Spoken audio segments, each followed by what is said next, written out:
ছেলের গায়ের রং যেন তৃপ্ত কালো হাড়ি, আর মেয়ের গায়ের রং যেন ঝিলিকমারি ভারী। লোকে দেখে বলে শুধু দারুণ জোড়া মিলেছে, অমাবস্যার ওই চাঁদ পূর্ণিমাতে ঠেকেছে।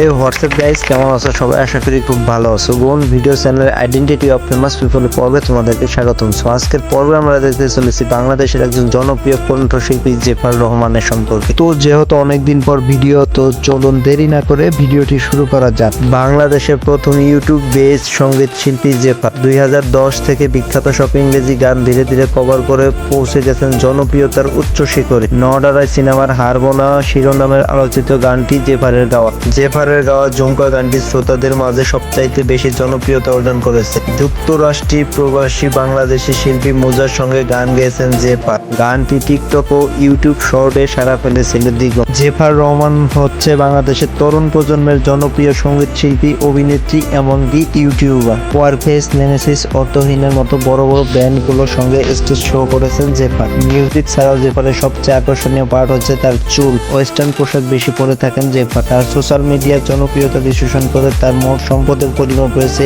আনুমানিক 1.5 কোটি টাকা। সম্প্রতি সময়ে অভিনয় জগতে পা রেখেছেন জেফার। মোস্তফা সরোয়ার ফারুকী পরিচালিত লাস্ট ডিফেন্সার অফ মনোভূমি সিনেমার মাধ্যমে অভিনয় জগতে পা রাখতে যাচ্ছেন জেফার। এই সিনেমায় আরো থাকছেন চঞ্চল চৌধুরী। জেফারের সবচাইতে কাছের বন্ধু হলো শহীদাস মনিরা হাসেন, তাছাড়া সালমান মুক্তাদির, আইমান সাদিক, সৌমিক সুবি অ্যান্ড অন অ্যান্ড অনলি জনপ্রিয় সিঙ্গার প্রীতম হাসান। জেফার রহমান জন্মগ্রহণ করেছে 11 মার্চ 1999 সালে ঢাকার বাংলাদেশে। সেই হিসেবে তার বর্তমান বয়স হয়েছে প্রায় 27 থেকে 28 বছর।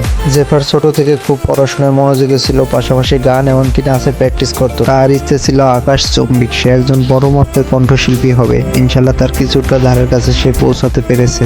10 জানুয়ারি 2026 বাংলাদেশের জনপ্রিয় উপস্থাপক রাজসান শাবাবের সাথে পারিবারিক সম্মতি নিয়ে তাদের বিবাহ বন্ধনে আবদ্ধিত হয়, কিন্তু তারা 14 জানুয়ারি 2026 অফিসিয়াল ফেসবুক পোস্টের মাধ্যমে জানিয়ে দেয় তারা বিবাহ বন্ধনে আবদ্ধ হয়েছে। জেফার রহমান বাংলাদেশের তরুণ তরুণীকে যথারীতি নিয়মিত গান উপহার দিয়ে যাচ্ছে। তার এই কর্ম এমনকি তার এই পরিশ্রম দর্শকের প্রতি সারা জীবন আবদ্ধ থাকবে। তার এই পরিশ্রমকে সম্মান জানিয়ে আজকের মতো বিদায় নিচ্ছি। ভালো থাকবেন, সুস্থ থাকবেন, টেক কেয়ার। বিভিন্ন সমস্যা থাকার কারণে আমি নিয়মিত ভিডিও দিতে পারছি না, তার জন্য সকলের কাছে ক্ষমা প্রার্থী। এছাড়াও আমার ভয়েস ওভার একটু সমস্যা হচ্ছে। সো ভালো থাকবেন, সুস্থ থাকবেন, আল্লাহ হাফেজ।